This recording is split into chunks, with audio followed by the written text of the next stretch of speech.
أعوذ بالله من الشيطان الرجيم.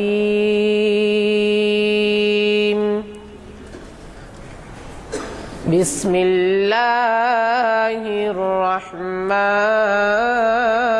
الرحيم.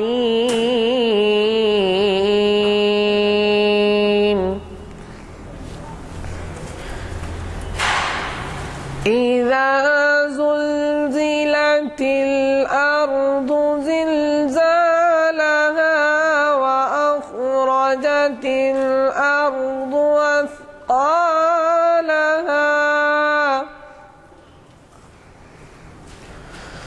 وقال الإنسان ما لها يومئذ تحدث أخبارها بأن ربك أوحى لها يومئذ يصدر الناس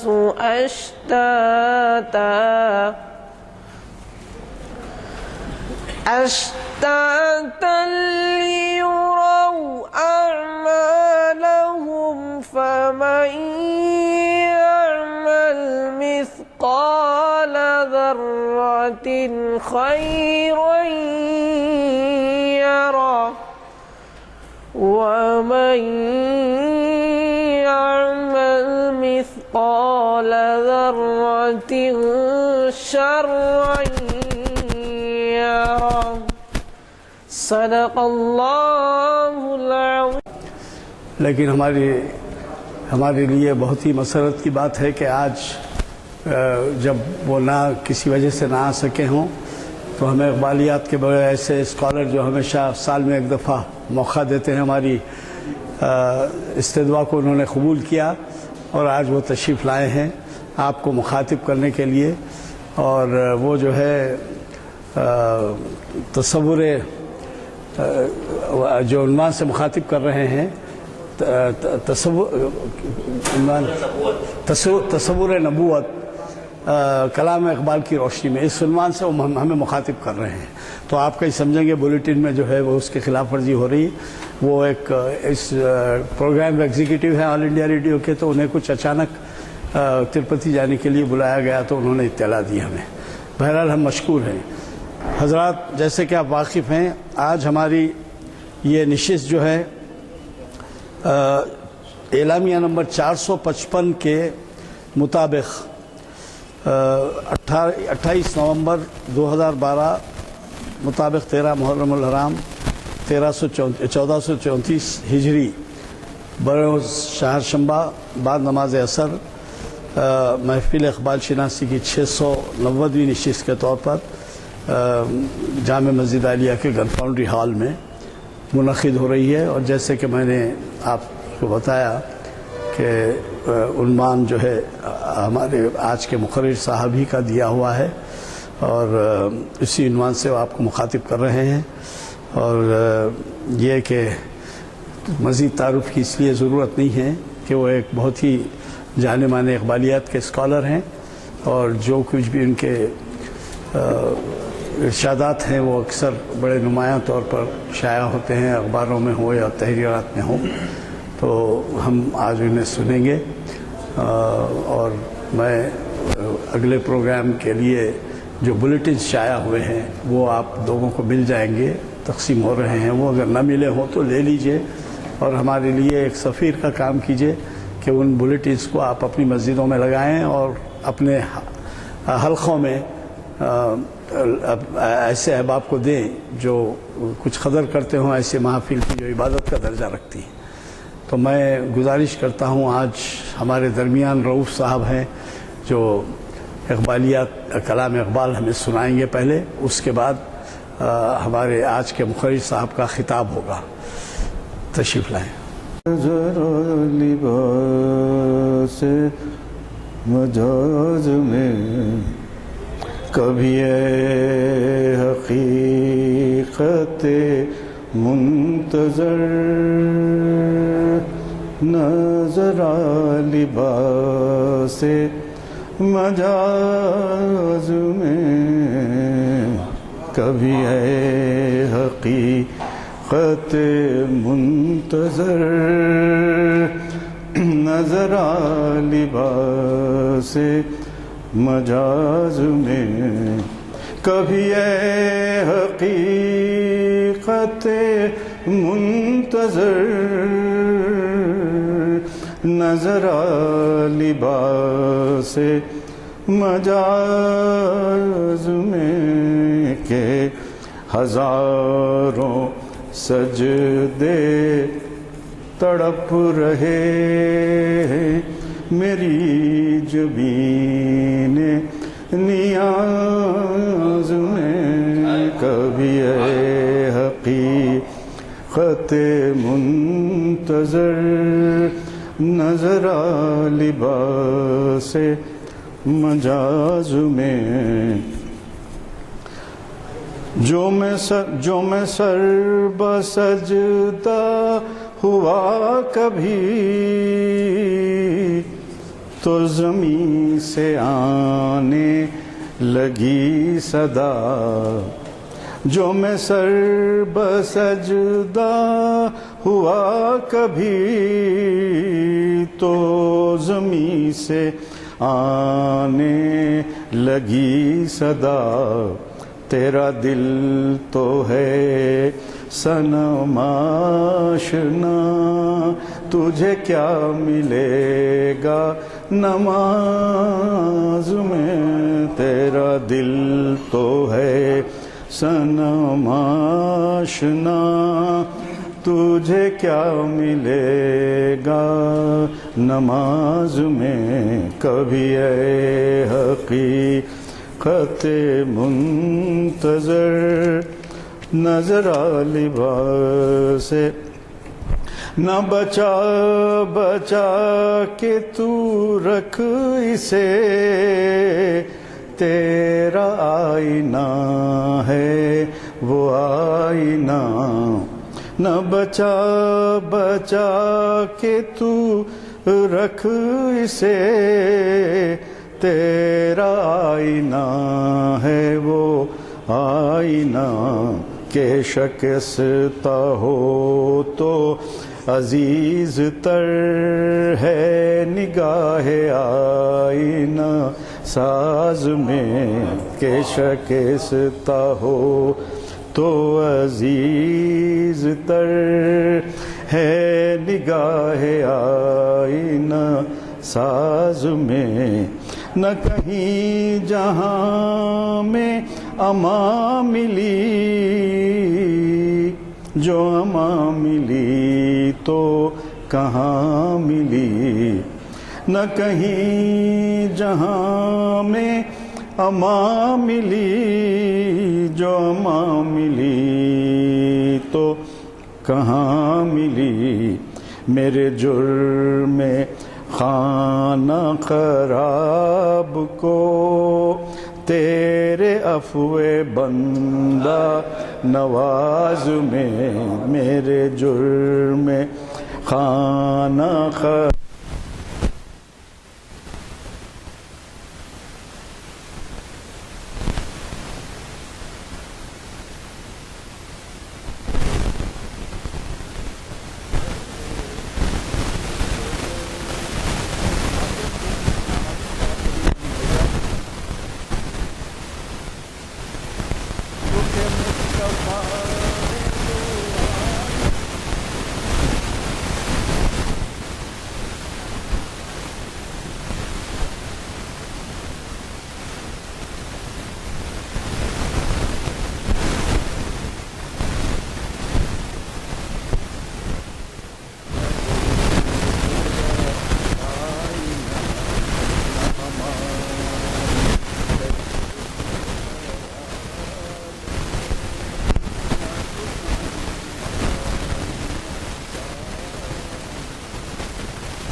ذرا لباس مجاز میں کبھی اے حقیقت منتظر نظر آ لباس مجاز میں کبھی اے حقیقت منتظر نظر آ لباس مجاز میں کبھی اے حقیقت منتظر نظر آ لباس مجاز میں کہ ہزاروں سجدے تڑپ رہے میری جبین نیاز میں کبھی اے حقیقت منتظر نظر آ لباس مجاز میں جو میں سر بسجدہ ہوا کبھی تو زمین سے آنے لگی صدا جو میں سر بسجدہ ہوا کبھی تو زمین سے آنے لگی صدا تیرا دل تو ہے صنم آشنا تجھے کیا ملے گا نماز میں تیرا دل تو ہے صنم آشنا تجھے کیا ملے گا نماز میں کبھی اے حقیقت منتظر نظر آ لباس نہ بچا کے تو رکھ اسے تیرا آئینہ ہے وہ آئینہ نہ بچا کے تو رکھ اسے تیرا آئینہ ہے وہ آئینہ کہ شکستہ ہو تو عزیز تر ہے نگاہ آئینہ ساز میں کہ شکستہ ہو تو عزیز تر ہے نگاہ آئینہ ساز میں نہ کہیں جہاں میں اما ملی جو اما ملی تو کہاں ملی نہ کہیں جہاں میں اما ملی جو اما ملی تو کہاں ملی میرے جرم خانہ خراب کو تیرے عفو بندہ نواز میں میرے جرم خانہ خراب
فردیت پسند ہے، یہ نہیں چاہتا کہ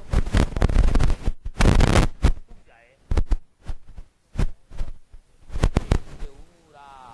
حفظ او از انجمن آرائی است، لیکن وہ یہ نہیں جانتا کہ اس کی فردیت کا تحفظ بھی انجمن آرائی کے ذریعے ہی ممکن ہے، یعنی اس کی فردیت کا تحفظ جماعتی نظام کے ذریعے ہی ممکن ہے، سماجی کے نظام کے ذریعے ہی ممکن ہے، وہ تنہا اپنی خودی کا تحفظ نہیں کر سکتا.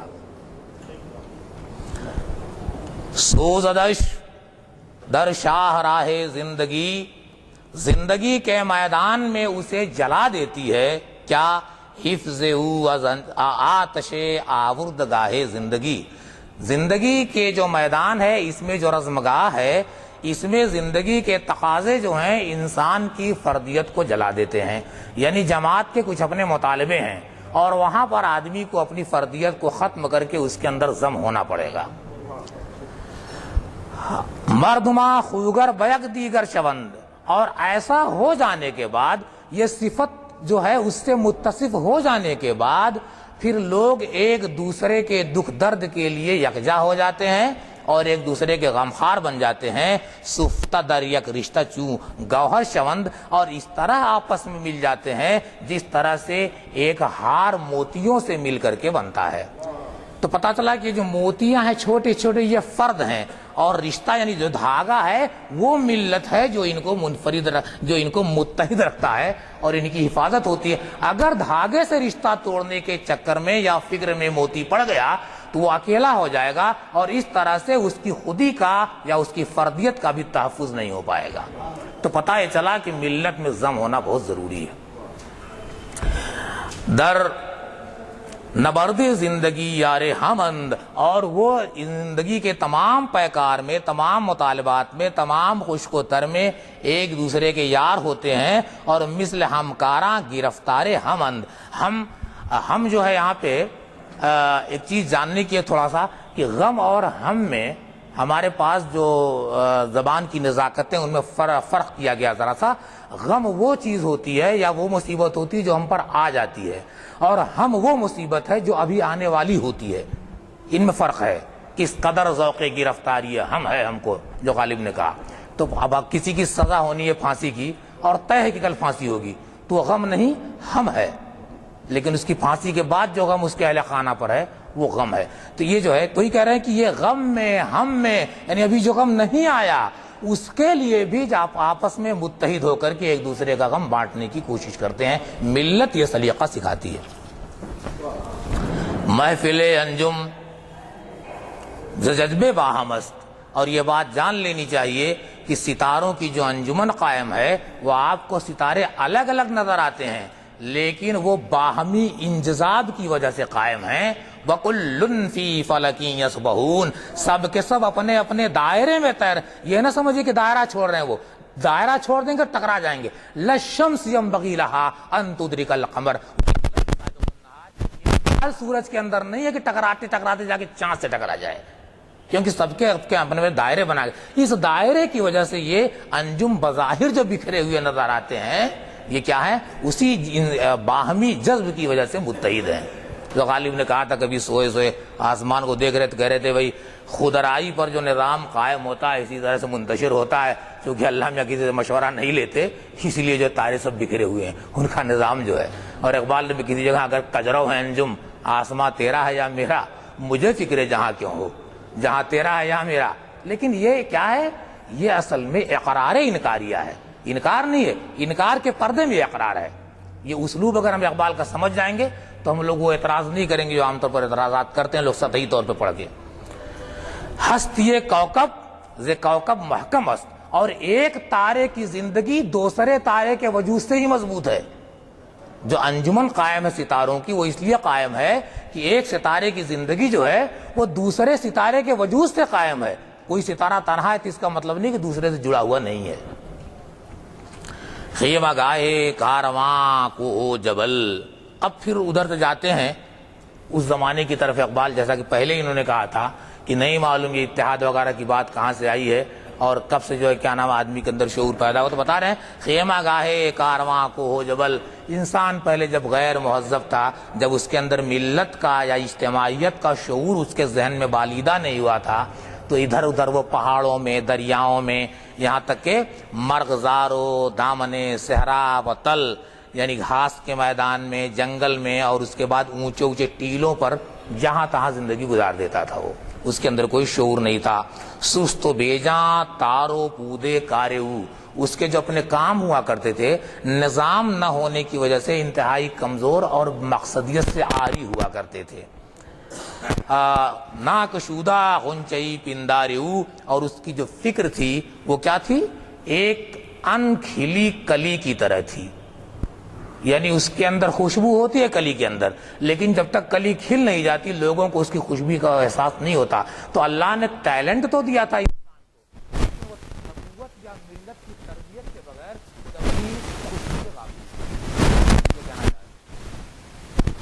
ساز برق آہنگ او ننواختہ، یعنی وہ ساز تھا جس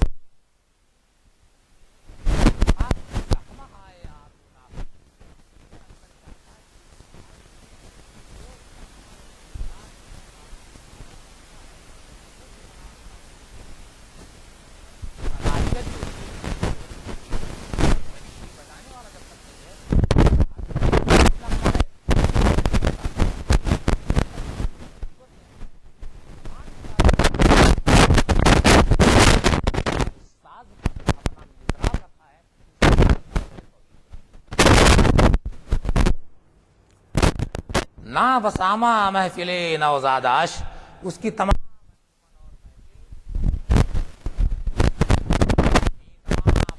بچیدن باداش.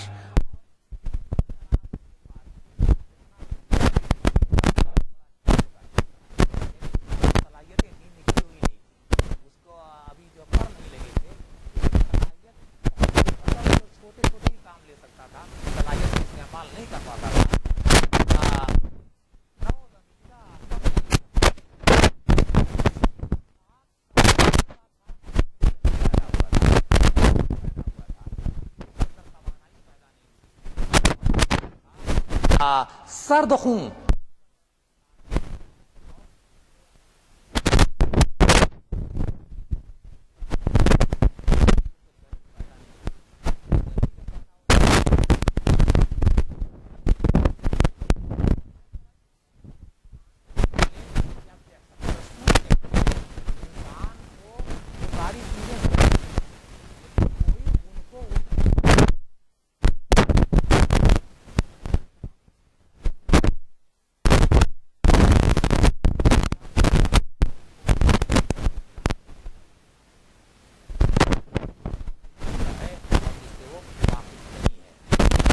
منزلے دے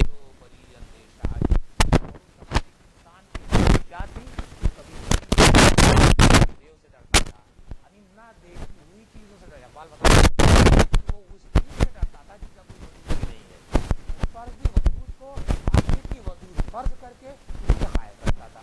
اور یہاں تک کہ از گمان خود رمیدن پیش یہی تھا کہ وہ ان چیزوں سے ڈرتا تھا جو خود اس کے ذہن میں پیدا ہو رہی تھی. یعنی بھوت اور چیز کہاں پیدا ہو رہے ہیں؟ آدمی کے ذہن میں پیدا ہو رہے ہیں. کسی سائے کو دیکھ جا رہا ہے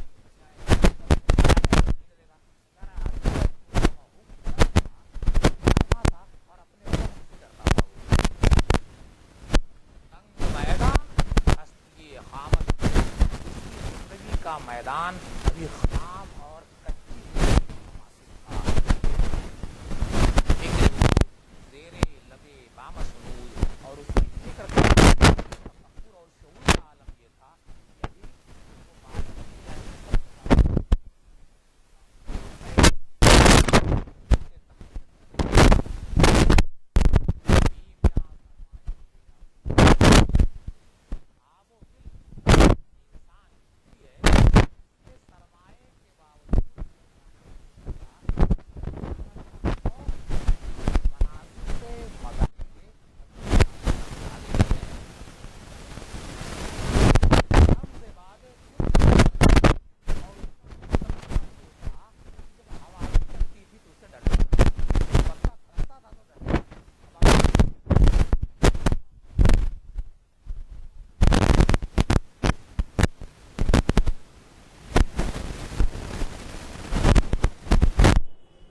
جان او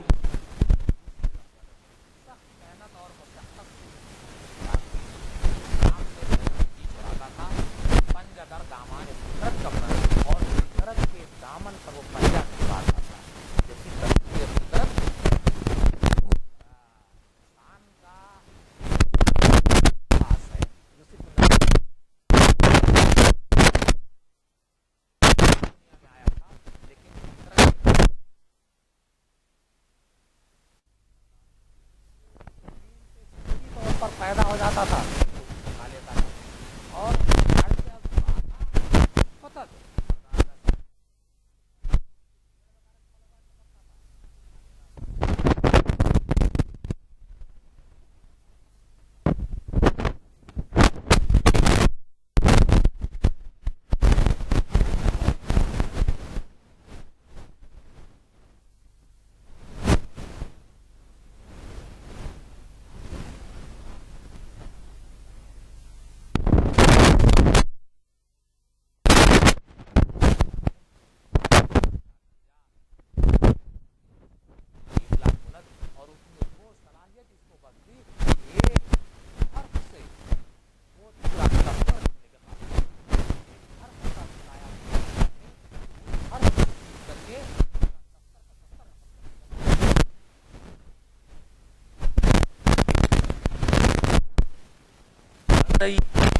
بیما یزو گیرد ازو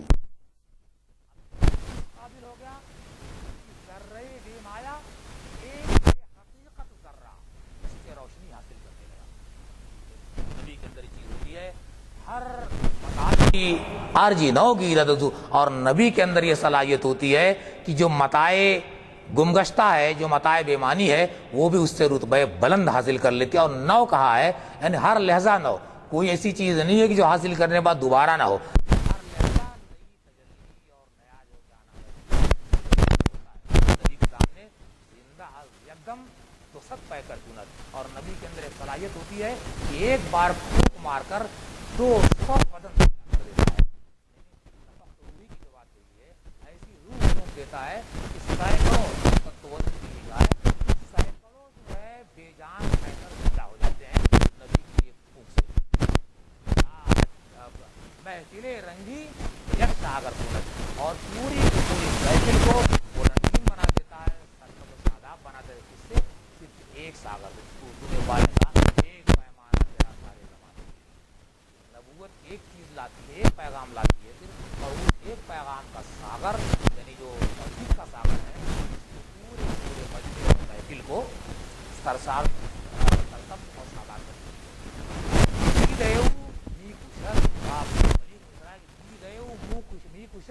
لبجا دمد اس کی نظر کیا ہے ہلاک کرتی ہے.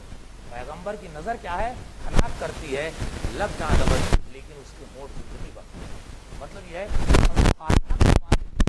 ہے جلال جل جاتے ہیں اور لیکن جب وہ کلام کرتا ہے تو ان کا دل زندہ کلام ہے آدمی ویر دو یقین پیدا اور یہ اس لیے کرتا ہے کہ دوئی یعنی شرک اور کفر مٹ جائے یقین اور وحدانیت کا جذبہ لوگوں کو پیدا ہو جائے. رشتہ بر سرے اس کا جو دھاگا ہے اس کا جو تعلق ہے زمین سے لے کر کے آسمان تک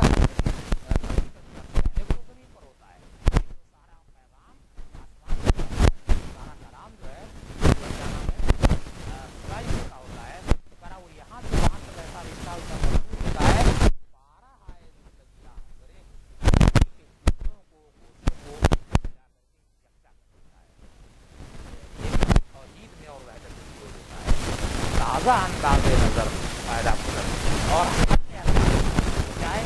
نیا انداز نظر پیدا کرتا ہے. چیزوں کو سمجھنے کی نئی صلاحیت دیتا ہے. اشیاء کے اشیائے ماورائے ادراک جو ہوتی ہیں یا حقائق مابعد الطبیعیات جو ہوتی ہیں ان سب کو دن بدن لمحہ بلمحہ سمجھنے کے لیے ایک نئی نظر عطا کرتا ہے. گلستاں در دست در پیدا کرنا اور ویران سے پیدا کر دیتا ہے. ویران